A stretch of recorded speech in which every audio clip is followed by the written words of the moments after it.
فما فيه حد في الدنا أو توعد بأخرى فسم كبرى على نص أحمد وزاد حفيد المجد أوجى وعيده بنفي لإيمان ولعن مبعد كشرك وقتل النفس إلا بحقها وأكل الربا والسحر مع قذف نهد. بسم الله الرحمن الرحيم. الحمد لله رب العالمين، وأشهد أن لا إله إلا الله وحده لا شريك له، وأشهد أن محمدًا عبده ورسوله. أما بعد،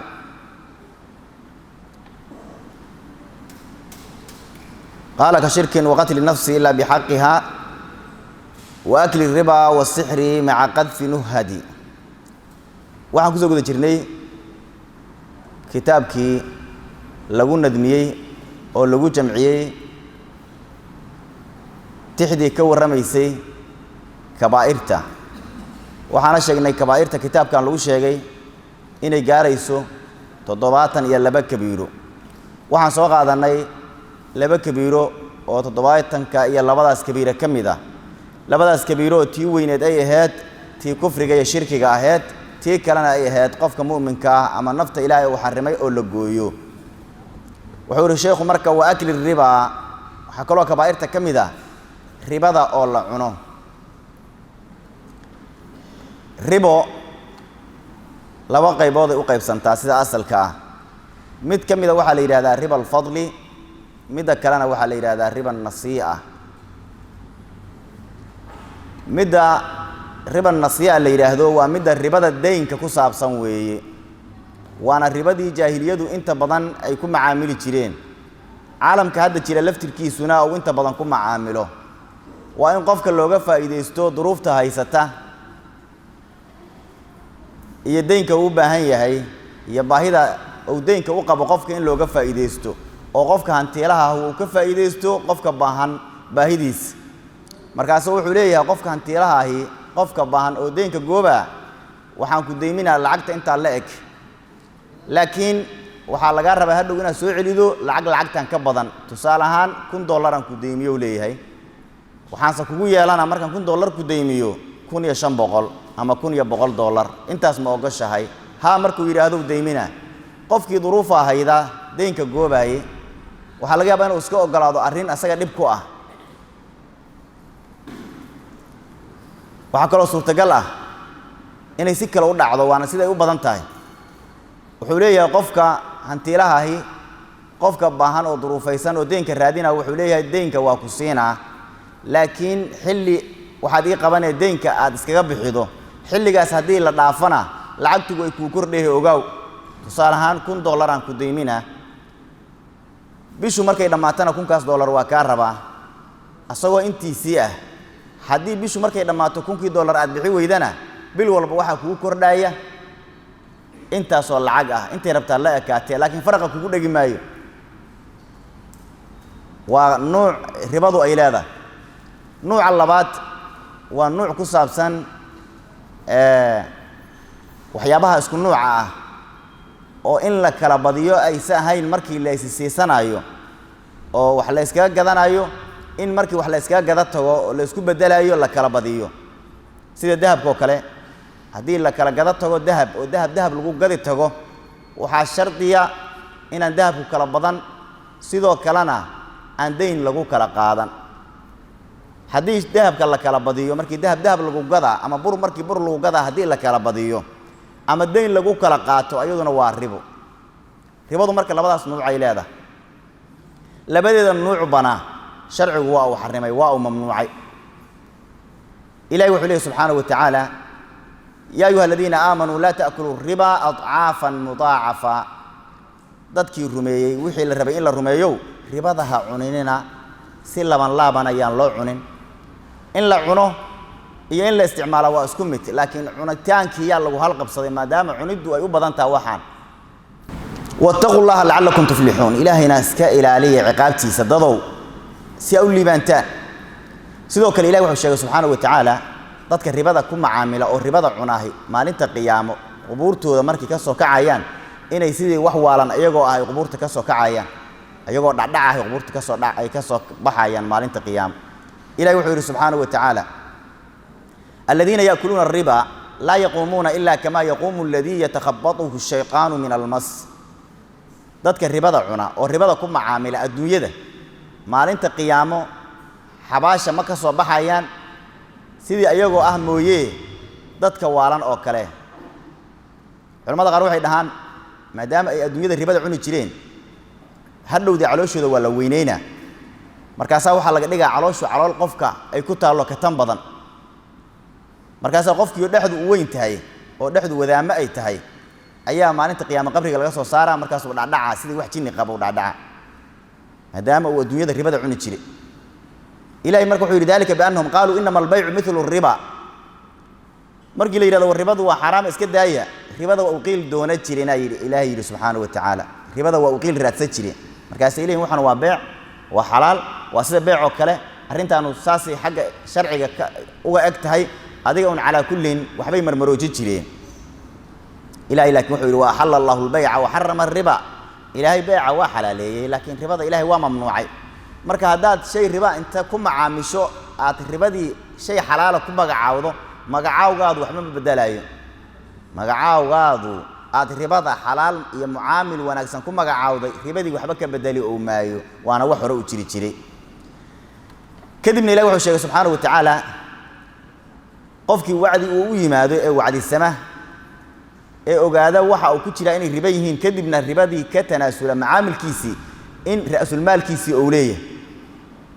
ra'sulmaalkiisii hore inuu leeyahay qofkaasuna wax dembiya uusan lahayn ilaahayna uu cafinaha subxaanahu wa tacaala markaasaa ilahi wuxuu yidhi faman jaa'ahu mawcidatu min rabbihi fantaha falahu maa salafa wixii hore uu macaamilay waa uu leeyahay loomana haysto wa amruhu ila allah amarkiisuna xag alla u ahaaday laakiin ciddii markii wacdigu soo gaaray sharcigu soo gaaray ribadu inay xaaraam tahay markuu ogaaday kadib ribadii ku sii macaamila xukunkiisu waa maxay ilaahay wuxuu yidhi subxaanahu wa tacaala waman caada fa ulaa'ika asxaabu nnaari hum fiiha khaaliduun dadkaas waa asxaabu nnaar naartayna weligood ku jiraayaan sidoo kale ilaahay wuxuu sheegay ribadu macaamilka lagu macaamilaahay inay leedahay ciqaab adduunyo tii aakhira ka hor dadkii annaga naga horreeyey waxyaabihii wax wanaagsan looga xarimay iyo dayibaadkii iyo waxyaabihii macmacaanaa waxaa ka mid ahaa macaamilkii ribada ay ku macaamili jireen ilahay marka wuxuu yidhi subxaanahu wa tacaala fabidulmin min aladiina haaduu xaramnaa calayhim dayibaatin uxillat lahum dulun ay geysteen ayaan kuwii yahuudda ahaa aan waxaan uga xarinnay waxyaabo dayibaadoo wanaagsanaa oo markii hore loo xalaaleeyey iyo wabisaddihim can sabiili illaah wabisaddihim can sabiili illaahi kaiiran iyo wa akhdihim irriba ku jirta iyo cunitaanka iyo qaadashada ay ribada qaateen ribadii qaadashadii ay qaateen iyadoo ribadii laga nahiyo loo diiday waxay sababtay waxyaabo badan oo xalaal u ahaa in laga xarimo waa ciqaab adduunyo sidoo kale qofka ribada ku macaamilaahi iyo qofka ribada in lagu macaamila gacanta ka geystaahi mid walba oo ka mida waa malcuun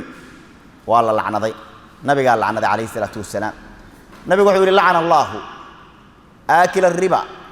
qofka ribada cuna ilaahay ha lacnado qofka cuna keliya maaha cunidda waa lagu halqabsaday laakiin qofkii xirtana waa la mid qofkii guryo ka dhista waa la mid qofkii gawaari ka gataa waa la mid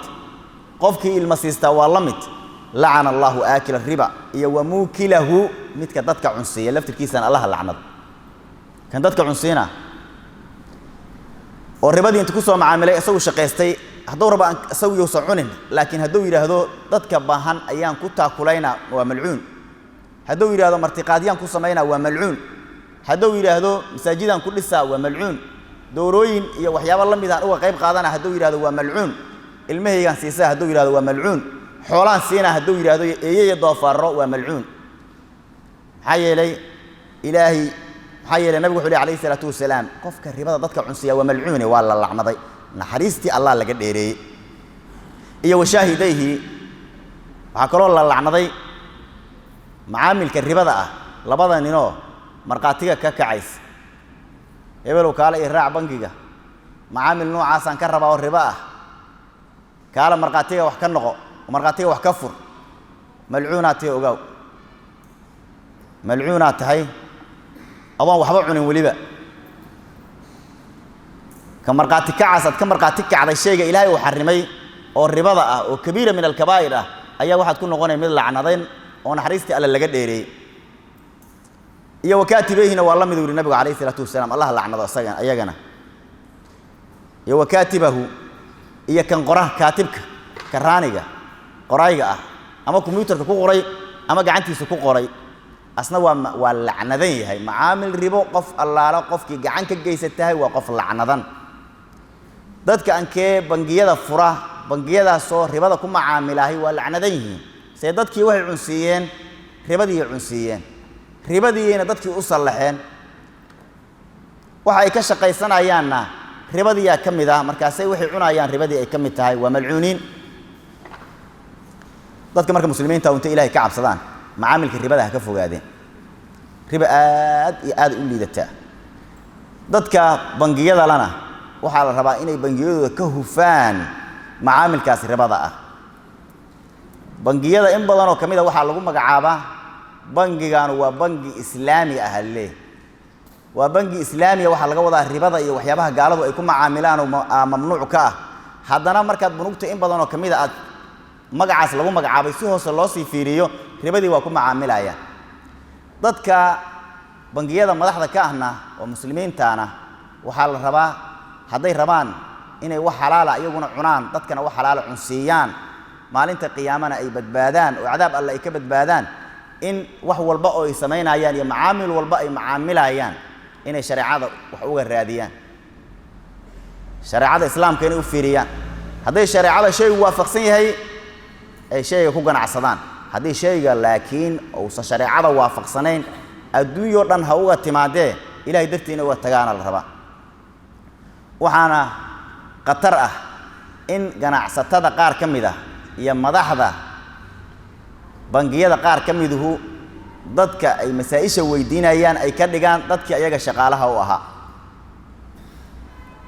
oo ayaga hoos joogay oo ayaga dhareersanayay oo ayagu ay mushaarka siinayeen oo ay bangiga mushaarka siinayeen inay ka dhigaan dadkii ay sharciga wax ka weydiinayeen taas waa qatar waxaad ogaatiin Soomaalidu hore u tiri af wax cunaa xishooy af wax cunaa xishoo ninkan hadaa tiraahdo sheekhow bangiga aad mushaarka ka qaadato mushaarka ka siiyo waxaan rabaa inaan ku soo kordhiyo macaamil noocaas ah ee macaamilka sharcigu muxuu ka qabaa ninku bangiga uu shirka ku guleeyahay see bangiga oo asagu laftigiisu mushaarka ka qaataahay waxa laga yaabaa inuu raadiyo qiil inuu raadiyo suurtagal ah ee uu Ilaahay dartiis masalada u baarin marka waxaan kula tali lahaa dadka madaxda bangiyada ka ah oo muslimiinta ah oo qaar kood culimada yihiin ama ay wadaadada yihiin waxaan kula tali lahaa haday masalad diineed u baahdaan oo bangiga ahwaashiisa waxaas ku saabsan culimo aan asaga shaqaalo u ahayn inuu masalada weydiiyo qaar koodna laga yaabo inay asaga aqooni haduu heli karana culimada waaweyn oo caalamka ayaa masaa'isha noocaas oo kala la weydiiyaa baxthi fiicanna waa la baaraa wixii markaas shubha anka ka gashan waxa fiican inaad shubhada ka tagto oo aad ka fogaato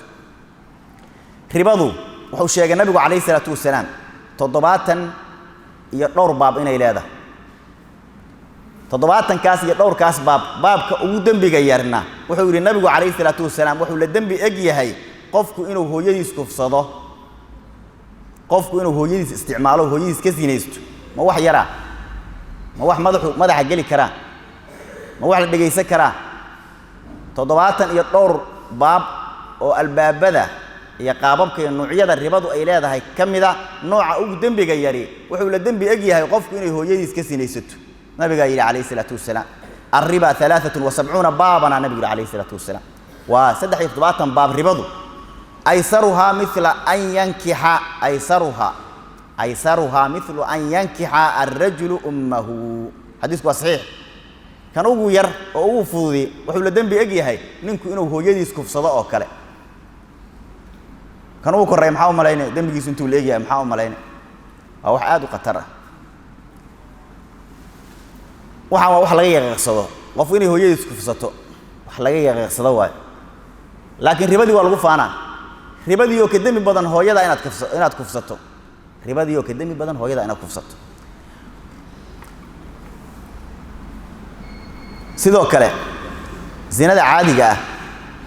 oo ogtiin inay kabiira tahay aadna u falxun tahay muslimiintuna isku waafaqsan yihiin xumaanteeda iyo dambigeeda laakiin nabigu wuxuu sheegay calayhi salaatu wasalaam soddon iyo dhowr goor qofku inuu zinaysto iyo qofku inuu dirham hal dirham oo riba oo og yahay inuu riba yahay oo cuno nabigu wuxuu sheegay calayhi salaatu wasalaam inay dambi badan tahay halka dirham oo og tahay inuu riba yahay inaad cuntaa inuu dambi badan yahay waxaan ribada la yiraahdo anagu waa fududaysanaa laakiin ilaahay agtiisa waa wax qatar weyn ka ah dambi weyn kale ilaahay wuxuu leeyahay nabigu wuxuu calayhi salaatu wasalaam dirhamu riba يأكله الرجل وهو يعلم أشد عند الله من 36 زنية هل درهم الربا هو قفك سوء إنه ربيه أو عناه إلهي أكتي سواء كدم بدنيه وأنا كدرنيه قفك إنه سنستو صدن يلح جار قفك مرة كان نقطة مدبر هالنقطة هل درهم هل مرض عرب كسرته شيء ربا أو حي كدم بدنته هاي صدن يلح جار سنستو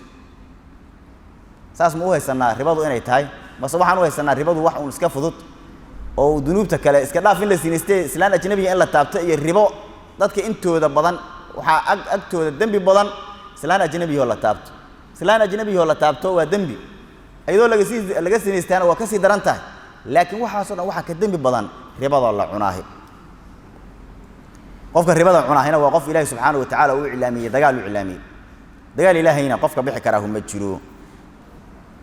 كبائرتي نبي أو شيء أو تضبطها أو هلقوا فوقها أو يرينا نبي عليه الصلاة والسلام وحو كدري ربضوا كدري ربضوا مركوا أهرين أدو قتر بدن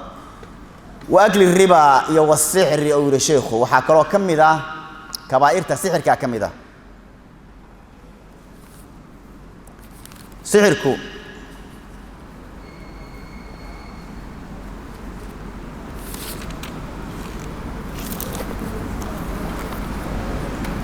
وعكروا كم إذا كبائرته سيدا الشيخ بشيغي سحرك وحا ليلاه سحركو وإن سرعات وانا واحد جيره ورانا وجيري جيري هادنا جيري ندونا او حقيقة له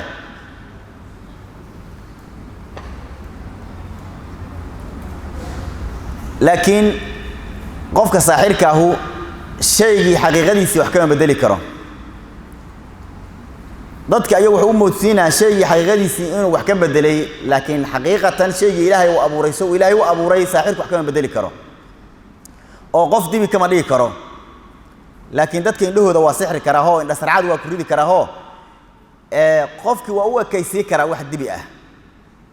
xilligii nabi Muuse calayhi salaatu wasalaamna saxaradii fircoon markii nabi Muuse calayhi salaatu wasalaam ay la tartamayeen oo ila dagaalamayeen Ilaahay wuxuu sheegay subhanahu wa ta'ala waxyaabihi ay fagaaraha keeneen in dadku ay u moodeen inay yihiin wax dhaqdhaqaaqa xarko iyo ulo ayay fagaaraha iyo goobta keeneen kadib waa daadsheen wixii waxa loo qaatay inay yihiin wax dhaqdhaqaaqa Ilaahay wuxuu yiri subhanahu wa ta'ala bal alqu fa idha hibaluhum wa isiyuhum yukhayyalu ilayhi min sihrihim annaha tas'a harkihi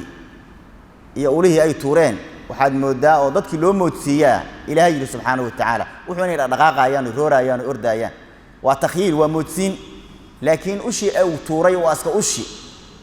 xarigi saaxirku oo riday waa iska xarigi laakiin dadka indhahooda waxay u tuseen shayaatiintaani in waxaanu boodboodayaan oo dhaqaaqayaan sidoo kale Ilaahay wuxuu leeyahay subhanahu wa ta'ala falamma alqaw saharu a'yuna an-nas wastarhabuhum wa jaa'u bi sihrin 'adim markay wixii ay tuuri lahaayeen tuureen dadkii ayay indhahooda sarcaadiyeen oo indha sarcaadi ku rideen waxaan xaqiiqo ahayn xaqiiqo u ekaysiiyeen dadkiina waa cabsi galiyeen sixir aad u weyn waa la yimaadeen nabigana calayhi salaatu wasalaam waa la sixray waana loo waxyooday nabiga calayhi salaatu wasalaam in la sixray iyo wixii sixirkiisa loo adeegsaday iyo hadda sixirkiisu meeshuu ku duugan yahay nabiga la sixray calayhi salaatu wasalaam sixirkiina nabiga waa saameeyay calayhi salaatu wasalaam kadibna nabiga waxa lagu soo dajiyay qul a'udhu birabbil falaq iyo qul a'udhu birabbin nas oo sixir fur oo ah wixii sixir hayo la sixray meeshii sixirkii la sixray lagu duugana nabigu dad u diray calayhi salaatu wasalaam markaas sixirkii meeshii laga soo fagay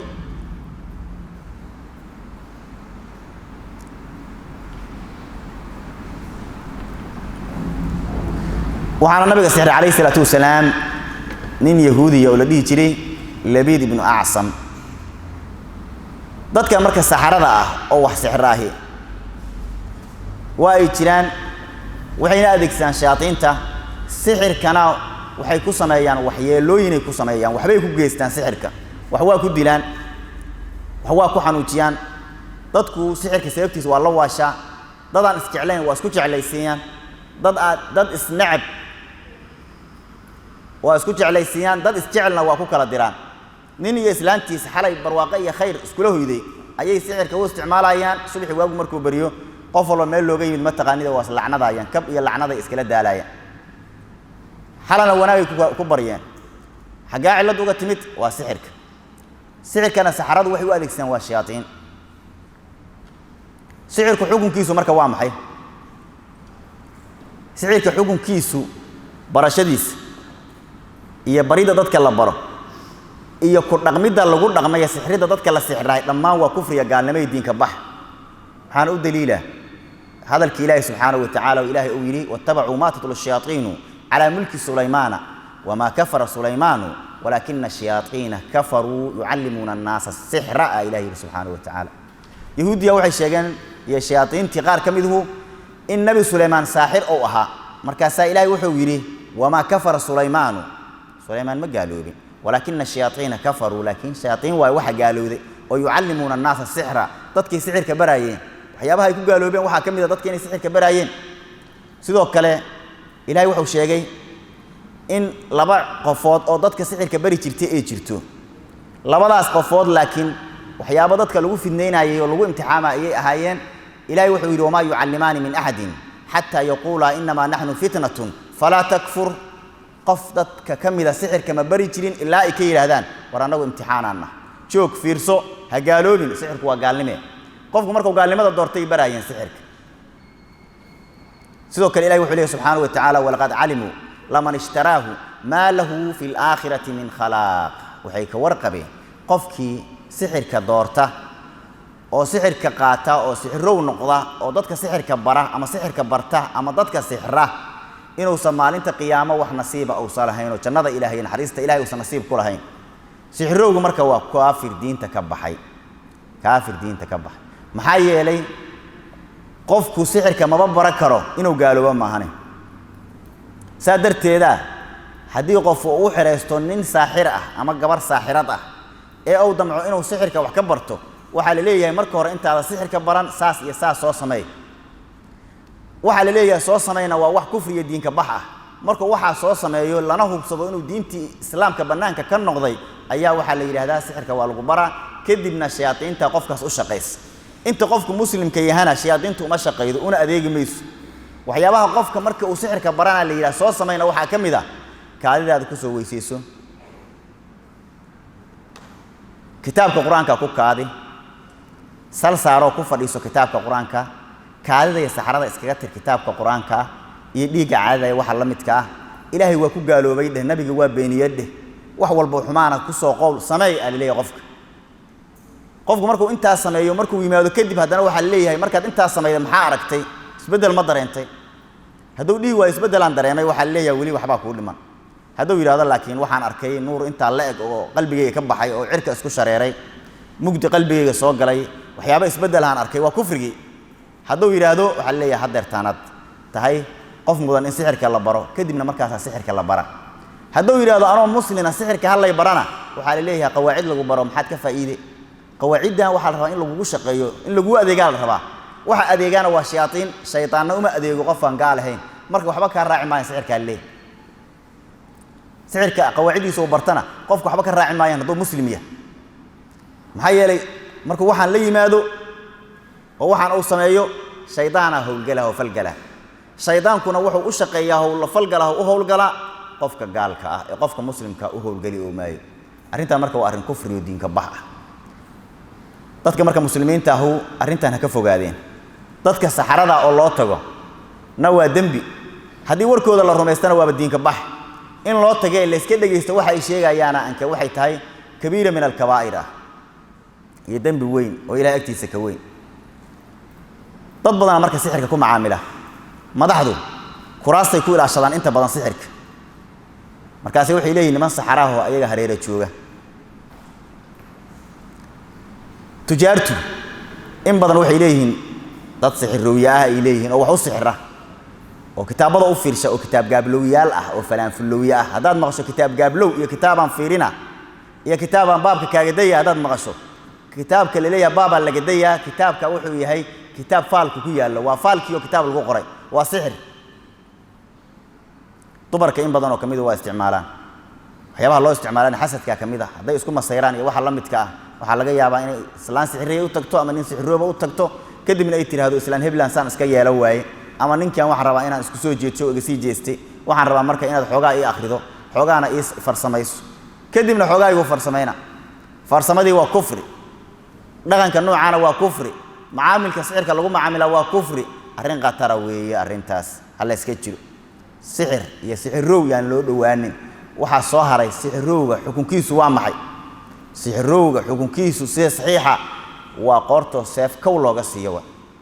waa dil xukunkiisu haduu ka tooba keeni way sixirka xukunkiisu saaxirka waa dil ama raga noqdo ama dumar ha noqdeen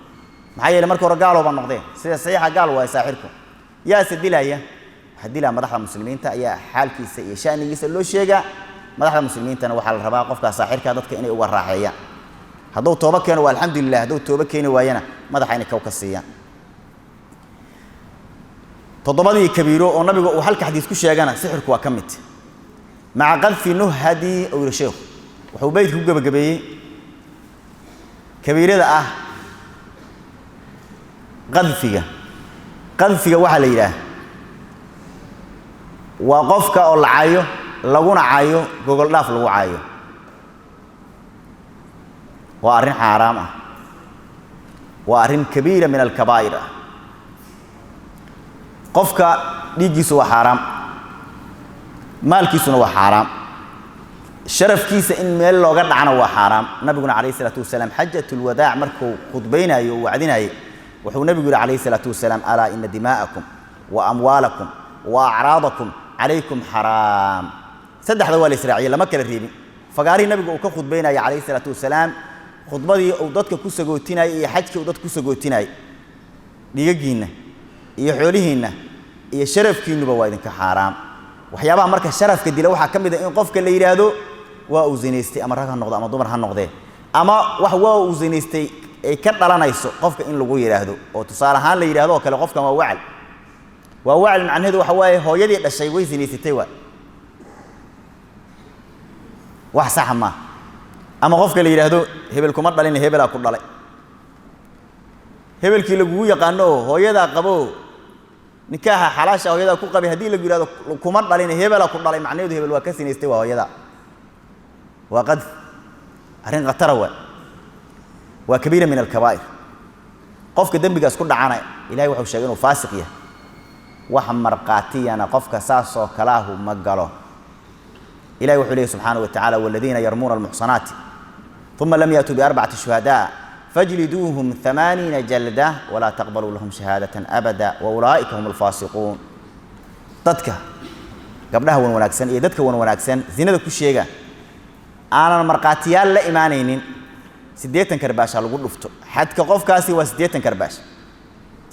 intaas kaliya maaha mar dambe waligood marqaatiha ka aqbalina ilaahay subhanahu wa ta'ala marqaati beenaalayaal noqaya waana faasiqiina ilaahay عدي أيها كميده توبة كانت ماهنة إلا الذين تابوا من بعد ذلك وأصلحوا كوي مركز كدب توبة كان ماهنة كوي أنك توبة كان علماء وحيسكو خلافين مرقاتيسي مر لبعض ما الأقبلها هذول توبة كانوا مثلا وليس مرقاتيسي مر الأقبلها أيوه لكن فسقي كلية أيوه أنك توبة كان ومسألة خلافية لفت الكيد قفك مركز قفي إلى هذا ووزنيست أما واحد وازنيست كذا أنا قفك يرى هذا waxaa la leeyahay afar marqaatiya keen oo muslimiin ah oo rag ah oo qaangaar ah oo cadaalad ku tilmaaman oo ka marqaati kaca hebel iyo hebla oo aad zinada ku sheegtay inay kala zinaysteen walibana ka marqaati kaca go'a la isla hugnaa iyo wala isla qaqawnaa iyo qola la isku jiray iyo wala isdul saaraa iyo kaliya aan ma ahana ka marqaati kaca laba aaladoodu isku dhex jirta ka marqaati kaca keen haduu keeni waayo 80 karbaasha lagu dhufaa وانا فاسق مجرم هذو كانوا سدح مرقاتيه هل مد لوايو مرقاتيه wax ka dhinmo saddexda iyo asagaba min 80 karbasha lagu dhufana hadduu afar keeno saddex ka miduhu ay ka marqaati kacaan labadii aaladood iyo labadii xibnood oo taranku inay isku jireen midna uu yiraahdo anigu inta ma arkaynin laakiin inay isla qaaqawnayeen aan arkaya hadduu yiraahdo ankee saddexdii ka marqaati kacday waxa iyo ninkii warka soo sheegay mid walba oo kamid ah waa min 80 karbaash waa la tukuy arrin sahlan ma min 80 karbaash waa faasiqiina waan qonaya cirdigu iyo sharafku qofka muslimka aad u ilaahay agtiisa qaali uga yahay waana in la ilaaliyo waxaana lagu ooday ood fog lagu ooday xuduud iyo soodimo waa weyn loo sameeyay si aan loo gudbin adiga marka waxa laga rabaa qofka muslimka ah inaad ku xad gudbin haddaad marqaatiyaasha intaas la eego cadcad aad u haydo waa baab haddaad u haynin afkaada gaabso af daboolan waa maxay waa dahab weeye af daboolan maxaa la yiri dahab intaas joog haddii kale wixii kugu dhacdaa isku dhig saxaabadii nabiga kaleey salaatu wasalaam qaar kamidana daday u garaaceen saxaabo kale ah arrin noocaan oo kale ah oo marqaatigoodu ay dhiman tahay soo sheegiday soo sheegeen loo garaacay 80 karbaasha lagu dhuftay qofka marka muslimka cirdigiisa iyo sharafkiisa waa in la ilaaliyo in lagu xad gudbana ma aha waxa la leeyahay lagu xad gudbina dumarka kaliya ma aha ragga laftirkooda in lagu xad gudbo ma aha ragga dumar xagga qadafka waa iskaga mid ilaahina subhanahu wa ta'ala markii Aisha radhiyallahu ta'ala anha dadkii qaar ay wax ka sheegeen been ay ku been abuurteen ilaahi wuxuu yiri subhanahu wa ta'ala lawla jaa'u alayhi bi arba'ati shuhada fa idh lam ya'tu bi shuhada'i fa ulaika 'inda Allahi humul kadhibun iska fiiri meeshaas haddaad aragto ood ishaada ku aragto waxaan sameynaa laakiin marqaatiyaashii aan soo sheegno afartaha ay sagarabkaada taagnayn been loo baatay ogow been loo baad noqonay waxaad noqonay qof cadaaladiisu aysan fiicneen waxaad noqonay qof khalad galay aad noqonay sheegida aad sheegtay khaladad ku galay waxaas 80 karbaashna waa aad mudane lawla jaa'u alayhi bi arba'ati shuhada ila afar marqaati ma u keena hay u keeni way هذا يسافر مرقاتي كينين فأولئك عند الله هم الكاذبون وحي ما عدا بين عليال وقواس إلهي أكتيسة هبل مركوازينيستا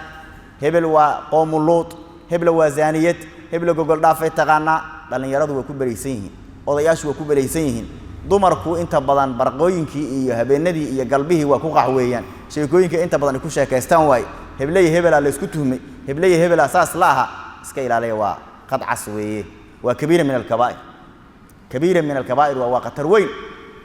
وحنو عصو كلاه لغا غابسدو قفك شرفكيس هلا الى لا جعل ولالك waxa naftaada la jeceshay walaalka muslima waxa naftaada la necbta la necbaaw in lagu xanto xumaan lagu waxanto qof walba uu ma jeclid adna qofka walaalka xumaan ku xaman haday marka ku soo gaarto arintaas ood aragto iyadoo hebel lagu sheekaysa ama hebel lagu sheekaysa maxaa kula gudbo inaad tiraahdo waxaan ilaahay looga cabsado intaas kula gudbo adna ka qayb qaadan hadaa tiraahdo hebel oo war ma ku soo gaaray waa maxay waxaan maqlay ma ku soo gaartay ma ku soo gaareen adiga hadaa tiraahdo waa ka qayb qaadat habaha gudbini waran ku sheegay hebel oo qofna ha u sheegin warku waa noocaas waad faafida idaacada oo ka sheego kala waa qofka inaad warkiisa sheegto waa ka mamnuuc waxaan hadii aan ka adigu maqashay qofka ka maqashay ku inkir carabkaadaasna ha uga dhawaaqin waxaas meel qofka waxaas looga sheegay hadaad aragtana waxaas uga inkir qofki marka dadka muslimiinta kamida ama aan kamid ahayn muslimiinta laakiin asagu fujuurkaas iyo xumaantaas meel u furtay lagu yaqaano qofkaas waxa waayay qof asagu naftiisa ceebeeyay waay kaas isaga isfadeexay TV iyo video iyo isaga iska duubay soo xumaantii sameeyna laakiin qofkii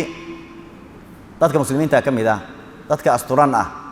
waxa noocaas oo kala inaad ka sheegtaahi waa kabiira min al-kabaa'ir sheekhu marka wuxuu yiri waa akli riba ayaa kamida kabaa'irta iyo wasixri iyo sixirka maca qadfi nuhadi ayadoo intaas la qabo qadfi nuhadi qadfi waa qofka oo lagu gamo lagu tuuro xumaanta qadfi nuhad an-nuhad waa jamcu nahid wa nahida nahid ya nahida oo la jamciyo waxa la yiraahdo nahada athadyu idha irtafa'a 'an as-sadri gabadha markii naas u soo dhasho oo xabadka ka soo kaco ayaa waxa la yiraahdaa nahada as-sadyu nahada athadyu ala yiraahdaa marka wuxuu leeyahay maca qadfi nuhadi gabdhaha marka soo kacay qadfiga la qadfo iyo gamida lagu gamo inay zina iyo xumaan yaqaanaan iyo gogol dhaaf ay yaqaanaan ayaa kabaa'irta kamida wazanka gabayga uu sheekhu ku wado ayaa wuxuu keensaday inuu nuhadka iyo gabdhaha markaas naaso u soo dhasheen oo arintii ku gaar yeelo laakiin arintu intaas ku gaar maaha gabdhaha hadday yaryar yihiin iyo hadday waaweyn yihiin iyo ragga laftirkoodu hadday yaryar yihiin hadday waaweyn yihiinba haddii arrintan lagu sheego كبيرة ما شاء الله يدمجنا ما شاء الله والله سبحانه وتعالى أعلى وأعلم وبالله التوفيق. يا رب واجعل نهجنا نهج النبي وصحابه فبنهجهم فلنقتدي. يا رب وفقنا بعلم نافع واهد العباد على لزوم المسجد. ثم الصلاة على النبي وآله وجميع أصحاب الرسول محمد.